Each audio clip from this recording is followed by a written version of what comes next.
Hai, welcome back to Cipto Junaidi Official YouTube channel. Kali ini saya Ina akan membagikan 15 poin tentang Bapak Cipto Junaidi. Nah, 15 poin ini nantinya bisa digunakan oleh penonton setia YouTube channel Bapak Cipto Junaidi untuk menjawab kuis-kuis yang akan diadakan di media sosial, khususnya Facebook dan Instagram Bapak Cipto Junaidi. Jadi yang belum follow akun Instagram atau Facebooknya bisa saja langsung follow dan ikuti kuisnya. Kenapa? Karena kuis ini berhadiah. Jadi Bapak Cipto Junaidi secara langsung akan memberikan giveaway. Jadi stay tune untuk materi-materi di video YouTube kali ini di kuis-kuis yang akan diadakan di sosial media Bapak Cipto Junaidi.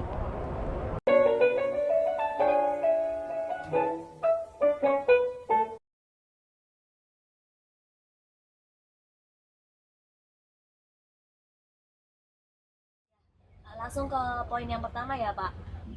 Aku rada kurang ajar sedikit ya sekali-sekali. Nah, kalau Bapak ini katanya sih sudah jago caplok di mana-mana.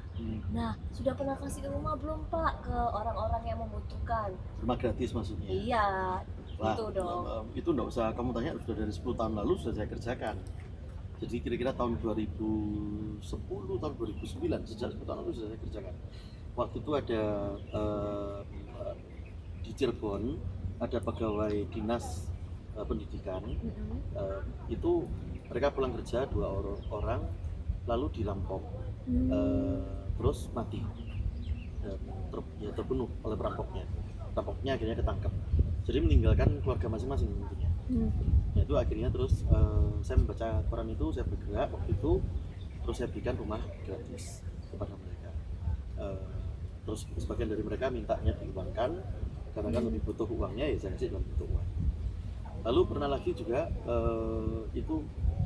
polisi gugur dalam tugas dari Papua, tapi waktu itu tugasnya di Jakarta atau Jawa Barat, di daerah sana. Gugur dalam tugas, meninggalkan anaknya masih, yang satu kecil, yang satu masih dalam perut, artinya hamil. Nah itu juga, lalu saya membaca berita itu, saya terenyuh, lalu saya berikan rumah gratis. Itu malamnya soalnya saya mimpi, sebelum saya memutuskan itu kok habis membaca berita itu, lalu saya mimpi tiba-tiba ada di Papua dan orang-orang Papua menyambut saya. Terus saya belum pernah ke Papua, lalu saya mimpi itu disambut, lalu diberikan jalan, terus diberikan Pak, ayo mandi di sini, ayo ini. Terus besoknya saya terkonfirmasi dengan berita tersebut, maka saya kasih rumah gratis.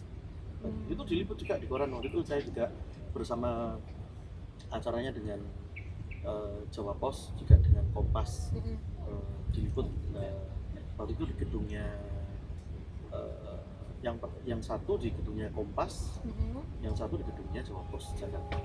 Waktu saya memulai dulu sekitar 12 tahun lalu, kadang-kadang ada pertanyaan seperti Ina ini, Pak, kalau Bapak ini hebat, Bapak sendiri hebatnya seperti apa?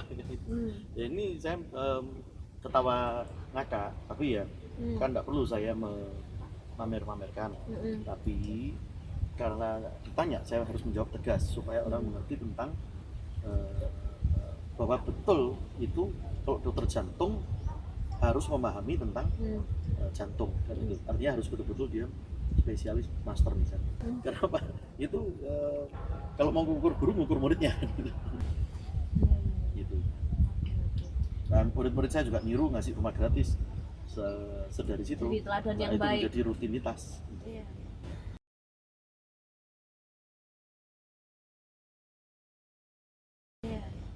Oke, kita lanjut ke poin yang kedua.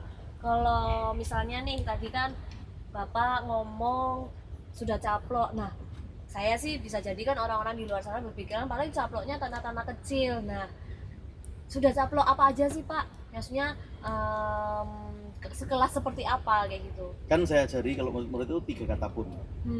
Hidup kita ini bisa sesuai gambar dan rupa dari pencipta kita. Kita bukan gambar dan rupanya, tapi kita diciptakan sesuai dengan gambar dan rupanya, lebih besar dari modal. Karena itu 3 kata pun kita bisa mencaplok atau membeli properti yang berapapun mahalnya, itu pertama. Kedua, lokasi di manapun. Ketiga, yaitu untuk jadi apapun, rumah ataupun ruko. Saya tes ini, nanti besok-besok mau punya rumahnya di mana? Surabaya atau Jakarta? Surabaya kayaknya. Itu jawabannya adalah maju panggung push up 10 kali. Oh, Yang oke. benar adalah Surabaya bisa, Jakarta juga bisa. Oh, Karena oke. itu kata pun pertama. Mana Pun. tadi. Saya tanya, mau yang harga 6M atau 16M?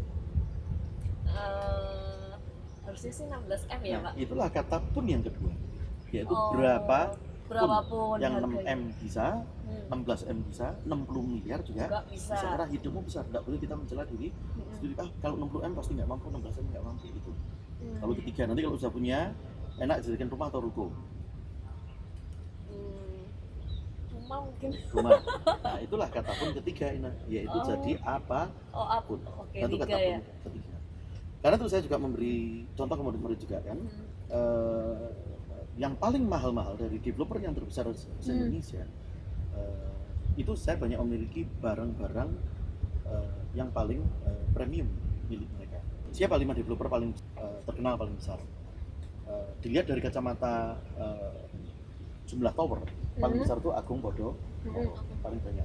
Dia developer terbesar dalam hal jumlah tower. Tower Agung Podomoro yang paling utama itu adalah di Central Park, kawasan Central Park. Ya, semua kalau Jakarta semua tahu, ya banyak semua Indonesia juga tahu. Kawasannya sampai sekarang. Itu tower yang termahalnya. Di sana ada kurang lebih ada 5 level tower, namanya macam-macam. Lalu 2 yang paling mahalnya, saya juga banyak memiliki unit-unit di sana. Tentu ini semua bukan untuk gagah kuat, dijauhkan dari benda itu. Bukan cerita ini bukan untuk gagah kuat, pamer, dijauhkan dari benda itu. Tapi untuk menunjukkan maksud bahwa tiap kita hidupnya juga bisa besar.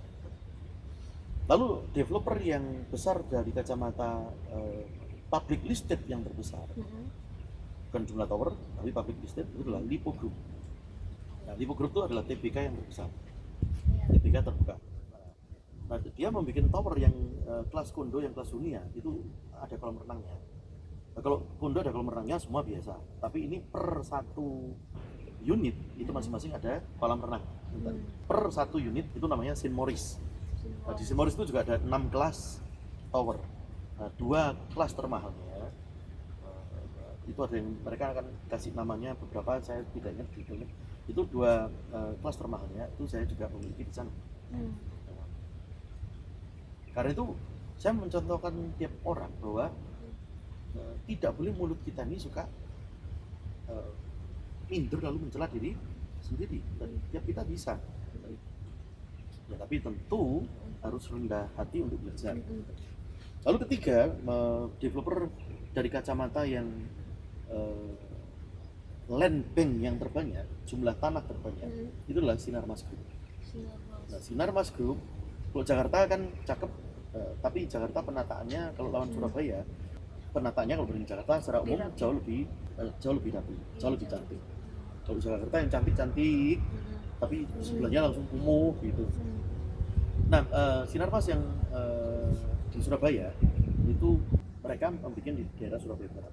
Salah satu tanah yang paling premium milik mereka di sana itu saya yang membeli juga.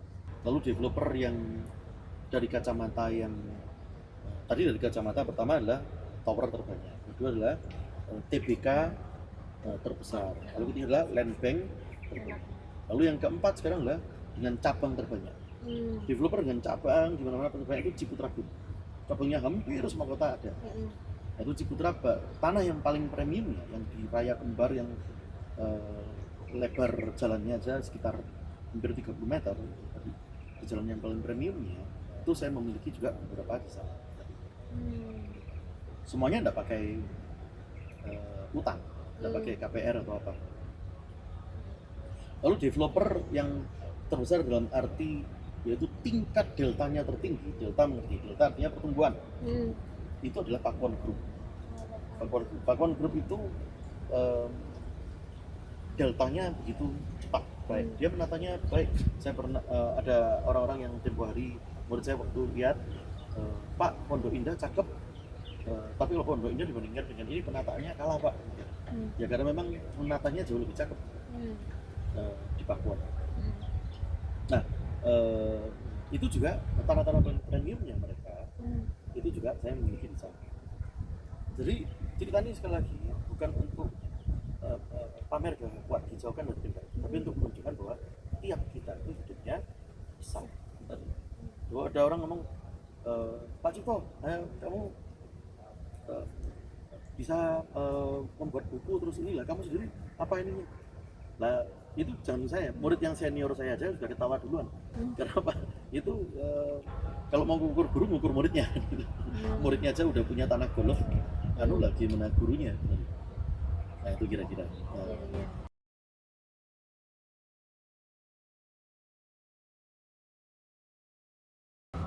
Poin ketiga nih Pak, selanjutnya. Saya yakin nih Bapak pasti punya kondo, tapi kondonya pasti kelas dunia dong Pak pastinya. Ya itu tadi, makanya seperti yang barang tercantiknya itu Lipo itu kan bagus, cantik, baik. Dia kondo sejauh ini yang paling Lipo itu kan bikin di berbagai belahan negara juga. Nah yang paling cantik itu adalah kalau saya sudah lihat itu Saint Maurice, karena per setiap masing-masingnya itu unit-unit tertentu dikasih kolam renang pribadi. Lalu ada yang unit-unit yang hallnya begitu besar, cakep. Nah, itu kan saya ajarkan ke semua murid, tanah harus punya karena bumi ini ada tanahnya, tapi juga harus punya kondo. Jadi kondo punya, tanah punya. Karena itu 3 kata pun, berapapun mahalnya, manapun dan jadi apa itu.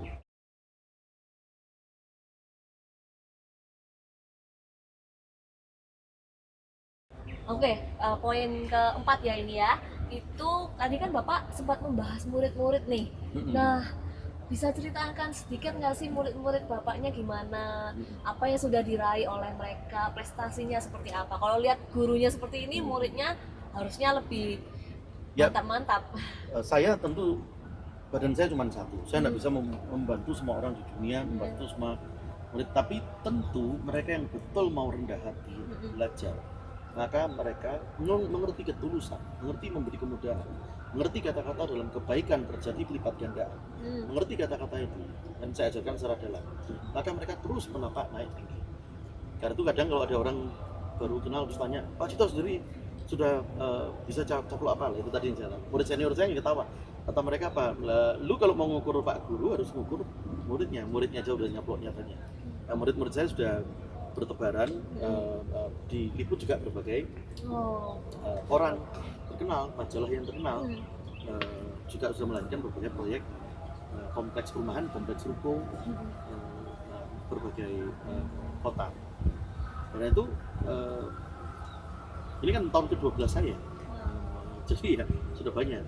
Ya memang ada juga yang kacang lupa kulit juga ada, kacang lupa kulit ada, tapi terus karena lupa kulit, lupa pelajaran, akhirnya balik ke dalam ilmu hutang, ya tenggelam, nyemplung sumur istilahnya, ya ada. Tapi kalau mereka begitu bersyukur, mereka menapak bertemu terus. Itu banyak mereka masuk dalam berbagai koran, sudah diliput berbagai majalah juga.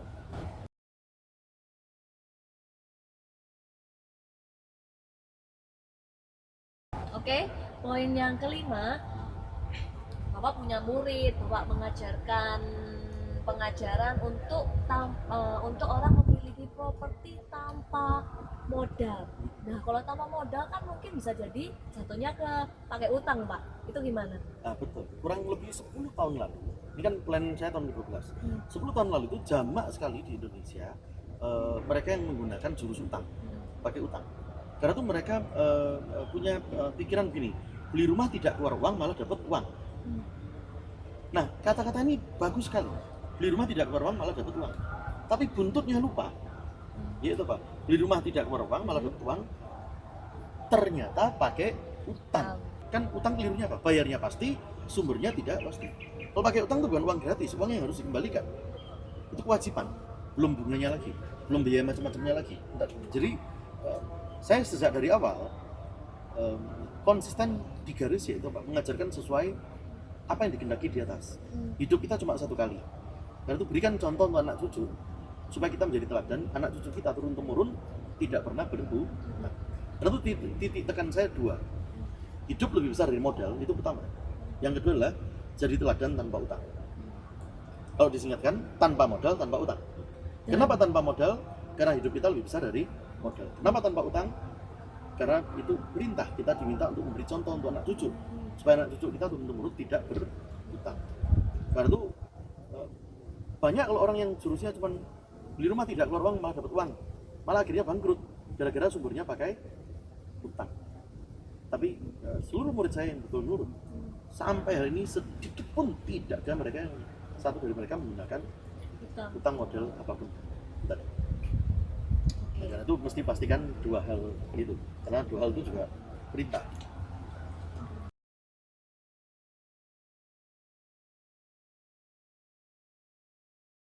Lalu poin yang keenam nih Pak. Tadi Bapak sudah cerita murid-muridnya punya perumahan, proyek-proyek yang gede-gede. Nah, kalau cuma brosur-brosur aja sih orang semua pasti bisa kayak gitu. Nah, ada nggak sih maksudnya benar-benar dibangun gitu? Iya, karena itu yang saya katakan, kalau gurunya hebat, itu ukur dari muridnya. Karena itu murid itu bukan cuman rumahnya bukan cuman gambar saja, tapi sudah jadi barang, sudah jadi bangunan. Kalau cuman gambar ya gampang, yang penting juga sudah jadi bangunan. Lah banyak murid saya yang kalau yang baru mengawali otomatis tidak bisa besok pagi langsung jadi bangunannya, kan membangun bangunan butuh waktu. Tapi yang sudah jadi bangunan juga sudah banyak. Nah, namun yang tadi dikatakan, Pak, kalau brosur aja kan semua orang bisa. Kalau cuma bikin brosurnya, tukang brosur bisa. Tapi masalahnya, meskipun dia brosur, bisa nggak itu dia membeli tanah tanpa modal, tanpa utang. Tanpa modal artinya bukan membayar pakai daun, tapi hidupnya lebih besar dari modal. Tanpa utang sekali lagi karena perintah. Berikan contoh yang baik supaya anak cucu kita turun-temurun tidak berutang. Nah, jadi bukan brosurnya yang penting, tapi adalah teladan tanpa utangnya itu penting. Jadi yang rumahnya belum jadi pun belum gampang kalau tidak mengerti tentang strategi, tidak mengerti cara. Kapal bisa mengapung ada cara, nggak ada cara besinya tenggelam. Tapi yang sudah melewati brosur artinya sudah jadi juga banyak. Itu kalau ukur guru, ukur dari murid. Gitu.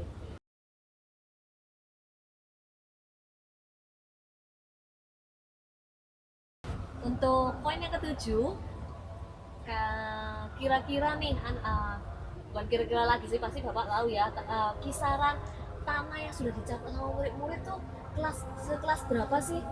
Nah itu, kalau memang betul-betul jago, anak-anak yang saya sebut murid itu kan artinya mereka membeli buku Gramedia saya, lalu minta pembahasan dari saya, lalu minta diajar. Kita belajar itu kan lifetime. Nah itu kalau gurunya jago, ukur dari murid. Nah, murid saya mencaplok bukan hanya tanah yang cuma artinya rumah yang subsidi, tapi mereka juga bisa mencaplok untuk tanah-tanah yang harganya mahal, yang per meternya aja 35 juta, 40 juta per meter. Lalu kalau betul jago mencaplok, tunjukkan project yang harganya sudah bisa 30 juta rupiah per meter tanahnya, dan di atas 30 juta rupiah per meter, bukan yang cuma 1 juta, 2 juta, 10 juta tadi. Karena itu menurut saya satu ya mencaplok, juga satu di Paramount itu ada tanah golf yang paling mahal, itu harganya sekitar 30, itu dibeli sama dia tanpa berhutang. Nah, karena itu sekali lagi setiap kita ini hidupnya besar. Dulu kan saya pernah dicela, seperti penemu dicela, tidak masuk akal, ya akalnya yang belum masuk. Itu menurut mengatakan beberapa pencela itu kok kalah jenderal zaman Orba, suka mencela, mengancam penulis, kalau perlu penulis dibunuh, dimatikan, dipenjarakan. Dulu ada oknum-oknum seperti itu ada. Nah, tapi sekarang kita mengerti, dulu yang mengatakan bumi itu bulat juga dipenjarakan. Ya mungkin kalau ada orang mengatakan kapal itu bisa mengapung, besi bisa mengapung, dianggap tidak masuk akal, akalnya belum masuk. Coba kalau Robert Kiyosaki, guru utang dari Amerika datang, kita mungkin puji-puji, ini hebat guru utang. Tapi kalau Pak Cipto kadang dicela-cela, ini siapa? Nggak masuk akal. Orang goblok tuh, menipu, membohong. Ya itu akalnya yang belum masuk. itulah orang Indonesia. Kadang sebagian suka memuji produk luar negeri, suka mencela produk dalam negeri. Harusnya sama kayak iklan panci itu, yang cintailah produk-produk Indonesia. Ini tadi, yaitu cintailah ajaran utang tanpa utang, bukan ajaran utang. Itu ya. Oke.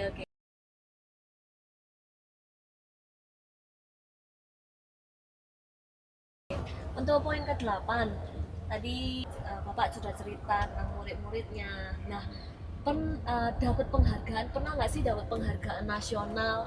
Penghargaan itu saya paling bangga, itu tentu penghargaan dari atas, yaitu dari waktu saya suatu hari nanti sudah menghadap pencipta. Itu tentu penghargaan, dan penghargaannya dari paling bawah.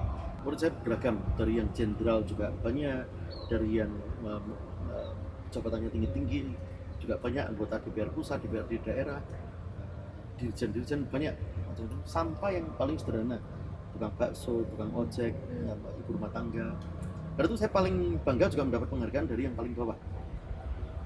Yaitu kalau misalnya ada ibu-ibu datang ke saya, terima kasih Pak Cipto, saya itu lagi kondisi utang, lalu saya tidur mimpi, lalu dilihatkan koran, lalu ketemu ada acaranya Pak Cipto, saya lihat di Facebook ada acaranya Pak Cipto, lalu saya belajar Pak Cipto, sekarang utang saya sudah beres. Nah, itu penghargaan yang paling tulus yang saya inginkan.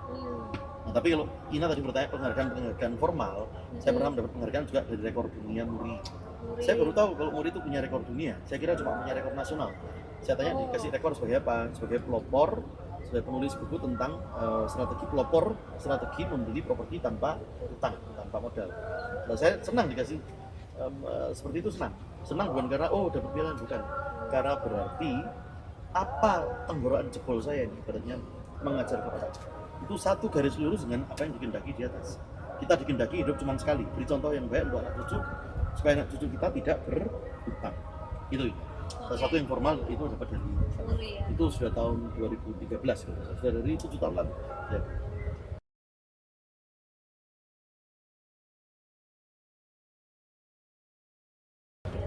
Nah, kalau poin ke-9 nih, kita lanjutkan. Bapak ini kan juga selain mengajar murid-murid untuk punya properti tanpa uang, tanpa utang juga, tapi juga menulis sejumlah buku. Nah, semua orang, saya pun bisa nulis, Bapak juga bisa nulis. Nah, kredibilitasnya seperti apa Pak? Ya itu dulu lucu, waktu pertama saya bukan mendatangi Gramedia, tapi editor dari mereka yang mendatangi saya, approach ke saya. Tapi saya sangat bersyukur terhadap Kompas Gramedia Group. Waktu itu lucu juga, Pak Cipto nih kami angkat jadi buku, oke. Tapi mereka mau periksa dulu, apakah strategi yang diciptakan Pak Cipto ini niru dari luar negeri, ciplak dari luar negeri, lalu ibarat bahasa gampangnya itu pulaan dari luar negeri, lalu ini kan di Indonesia. Karena kalau pulaan dari luar negeri harus ditulis motif dari mana. Nah setelah itu mereka browsing, mereka cari dari editornya itu nggak ada. Ya karena memang strategi ini bukan pulaan dari luar negeri nyadur, bukan, tapi karena dari hasil tempaan.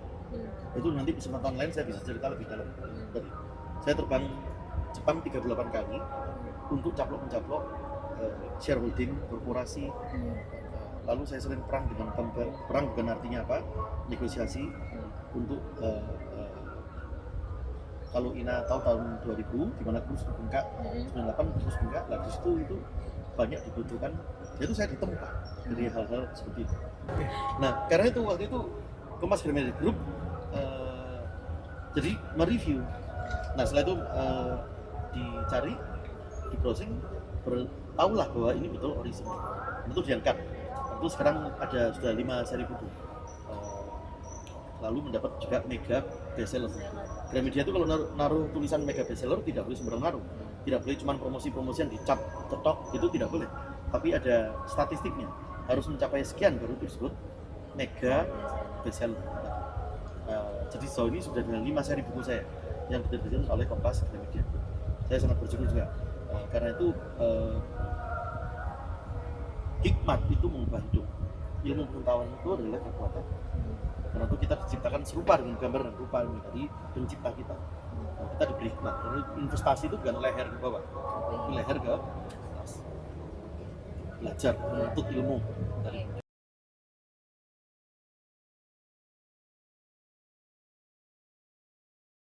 gitu. Oke. Untuk poin yang ke-10 nih, saya sempat lihat Bapak nggak cuma mendapatkan penghargaan Muri yang tadi Bapak sudah sebutkan, tapi Bapak juga mendapatkan penghargaan sebagai Man of the Year. Nah, bisa Oh, ceritain iya. sedikit nggak Pak Itu penghargaan itu? dari forum wartawan di Jawa Tengah. Saya dapat banyak penghargaan, saya tidak ingat satu-satu, tapi itu tahun 2011, berarti sudah sekitar 9-10 tahun lalu kurang lebih. Itu sudah diakui dari forum wartawan juga di Jawa Tengah memberi penghargaan sebagai Man of the Year 2011 pada saat itu. Ini kan pelayanan saya tahun 12, jadi itu baru jalan sekitar 2 tahun, lalu mereka memberi penghargaan seperti itu. Karena memang disebutkan tidak ada orang yang mengajarkan untuk supaya mengangkat hidup orang untuk tanpa utang. Tadi banyak orang pintar dakwah agama, khotbah agama apapun, tapi tidak bisa mengangkat umatnya keluar dari utang. Jangan mengangkat umatnya keluar dari utang, mengangkat dirinya sendiri pun belum bisa dari utang. Nah, tapi saya diajarkan bahwa tiap kita memberi contoh bukan cuma dalam kata-kata dakwah atau perbuatan, dalam kata-kata dakwah ataupun khotbah, tapi memberi contoh dalam perbuatannya. Gitu. Oke.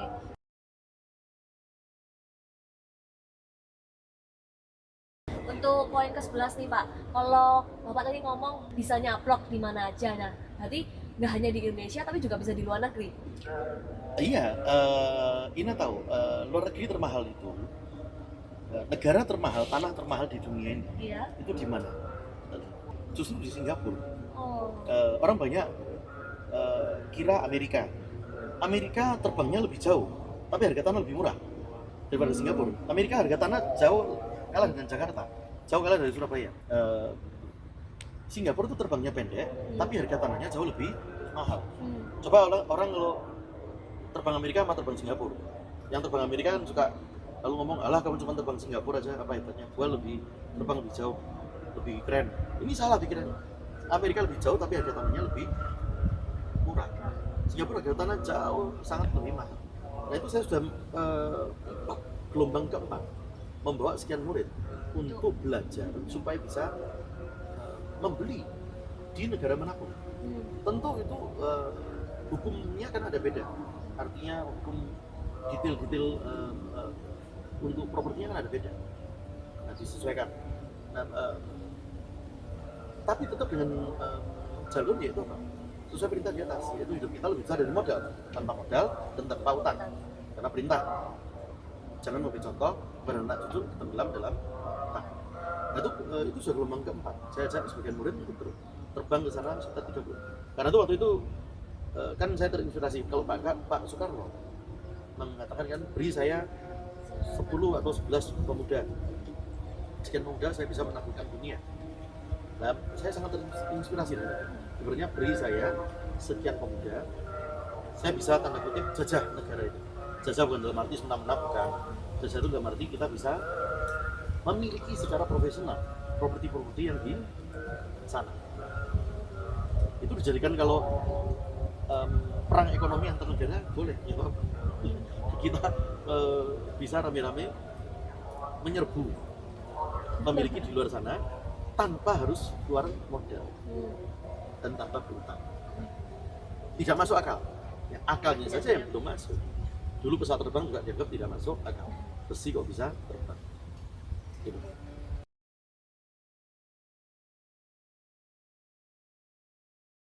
Poin yang ke-12 nih.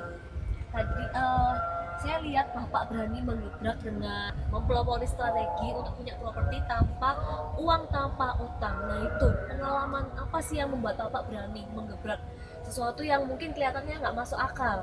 Ya, tadi saya katakan dulu saya itu mulai dari paling bawah. Saya bukan terima wangsit langsung turun tiba-tiba begitu, bukan. Tapi saya mulai dari paling bawah. Saya dulu mahasiswa pelajaran, saya juga cum laude. Tapi ilmu ini terutama bukan didapat dari sekolah, dari praktikal. Waktu itu karena saya cum laude, lalu saya direkrut oleh satu korporasi. Dan tidak lama setelah di sana, lahirlah tahun 98, di mana Ina masih kecil begitu. 98 itu Pak Soeharto turun, Krismon kurs itu bengkak gitu rupa 7 kali 8 kali lipat dari $2.500, $1 dari $500 menjadi sekitar $16.000, kurang lebih 7 kali lipat. Itu banyak perusahaan goyang. Nah waktu itu saya masih di posisi yang junior. Nah beruntunglah saya di Indonesia itu kalau di direktur itu umumnya, kalau beda dengan Jepang kalau direktur itu harus turun paling bawah dan detail. Kalau Indonesia kebanyakan tidak semua, kebanyakan direkturnya kalau sudah posisi tinggi itu pekerjaan detailnya dilimpahkan ke anak buah. Nah, karena saya menjadi anak buah, maka saya mendapat blessing in disguise, yaitu apa? Berkat yang tersembunyi. Karena apa? Saya dijadikan salah satu garda terdepan untuk memotong utang, untuk restructuring, untuk merger, akuisisi, dan perang shareholding. Dan itu terus berkelanjutan. Karena itu itu sudah menjadi makanan sehari-hari. Nah, kondisi ini tidak pernah terjadi lagi di Indonesia. Nah, karena itu ilmu ini menjadi sangat langka. Karena kebetulan waktu itu saya menjadi garda terdepan. Kenapa tidak pernah lagi terjadi di Indonesia? Karena Indonesia tidak pernah lagi kurs bengkak 7 atau 8 kali lipat. Bayangkan kalau hari ini kurs 16.000, besok pagi menjadi 120 atau 140.000. Tapi itu kondisi sudah tidak pernah terjadi. Jadi ini sangat langka. Nah, saya menapak sampai di korporasi, saya juga menjadi Group Finance Director dari grup perusahaan TBK yang bukan cuma, kalau finance cuma ngurusin kasir, ngurusin ini, itu kan suatu pekerjaan yang rutin saja, yang lebih simple. Tapi ini lebih ke arah untuk mencaplok shareholding. Jadi ini adalah ilmu keuangan, dengan dasarnya adalah memberi kemudahan. Kalau itu saya katakan, di dalam kebaikan terjadi berlipat gandaan. Di dalam memberi kemudahan, hidup kita akan berlipat ganda. Semua murid senior saya ajar dalam hal itu mengerti secara kedalaman praktikalnya bagaimana. Saya ajarkan di rumah mahal itu tinggal nunjuk, mulai jalan kaki kanan, jalan kaki kiri. Tunjuk, maka rumah itu bisa menjadi dia beli, dia tempati, dia miliki secara profesional, tanpa modal, tanpa utang.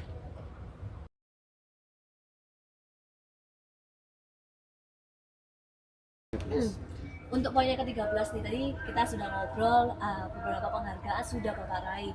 Nah, kira-kira untuk koran-koran sendiri pernah nggak sih ada yang meliput secara khusus? Ya, koran-koran banyak, tapi sekali lagi semua penghargaan itu saya paling bangga itu dari dua tadi yang saya katakan. Dari atas, suatu hari saya menghadap pencipta, semoga saya diperkenan bahwa pelayanan saya ini untuk mengubahkan hidup orang supaya sadar dua hal, hidupnya lebih besar dari modal dan hidup itu menjadi teladan tanpa utang. Namun kalau tentang koran-koran media banyak ini yang sudah meliput Suara Pembaruan, Neraca, Seputar Indonesia, Jawa Pos sendiri, Media Indonesia, Tribun, banyak, Kompas itu juga. Jadi saya banyak itu yang sudah diliput.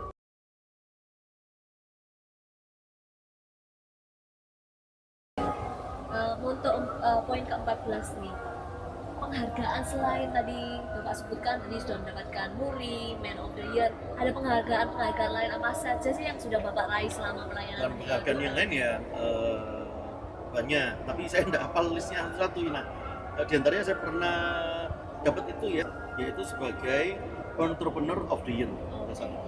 Lalu juga di tahun 2017 mendapat lagi Man of the Year lagi. Jadi Man of the Year saya pernah mendapat 2 kali.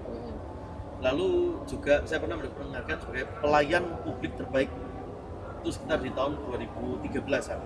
Saya juga pernah mendapat penghargaan sebagai Best Strategi. Itu beberapa. Tapi sekali lagi penghargaan yang paling saya bangga ya dari orang yang betul-betul Mengucap syukur. Setiap orang yang bawah maupun yang tengah maupun yang tingkatannya atas dalam hal ekonominya, yang mereka diubahkan hidupnya, mengerti lagi bahwa hidupnya besar, lebih besar dari modal. Hidupnya menjadi contoh tanpa utang.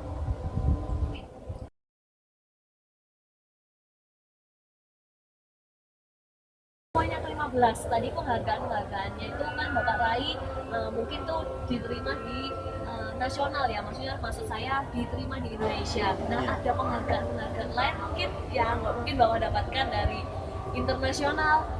Yang dari internasional juga ada. Salah satu yang terbaru kemarin mendapat dari Frankfurt, yaitu International Art of Europe.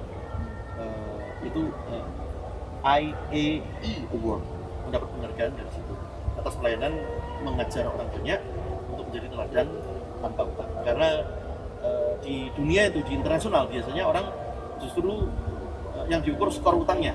Kalau luar negeri disebut credit rating, skor utangmu bagus atau tidak. Jadi kalau utangnya bagus malah dikasih jempol, utangnya banyak malah dikasih jempol. Nah itu kan terbalik. Justru kalau utang makin banyak, ketidakpastiannya makin banyak. Padahal ada jalan yang di tengahnya, itu apa? Tetap bisa mencaplok atau membeli secara profesional yang mahal-mahal itu, karena hidup kita lebih besar dari modal, dari harga barang-barang itu semua. Dan hidup kita menjadi teladan tanpa utang, karena diminta untuk menjadi contoh kepada anak cucu supaya tidak memegang yang namanya utang. Segala amal pahala kita, kesibukan kita di dunia nggak ada artinya kalau kita masuk akhirat masih punya utang. Itu. Jadi ini bukan masalah kita kan mati semua nggak dibawa, Pak. Itu omongan salah. Mati memang semua nggak dibawa. Yang benar adalah mati bukan membawa apa, tapi mati kita diukur meninggalkan apa. Kita meninggalkan di antara dua, contoh baik atau contoh jelek. Kalau hidup kita ini alim, amalnya banyak, pahalanya banyak, tapi kalau masih punya utang, maka itu mengganjal pintu di akhirat kita. Dan itu berikan contoh yang baik untuk anak cucu kita. Jangan memberikan contoh berutang. Terima kasih sudah menonton video kali ini. Jangan lupa untuk subscribe bagi yang belum subscribe di bawah ini dan tekan tombol loncengnya agar penonton dapat mengetahui apabila ada informasi atau video-video menarik yang baru dari Bapak Cipto Junaidi. Tetap belajar, tetap rendah hati, dan terus nyetrum ke Bapak Cipto Junaidi. See you!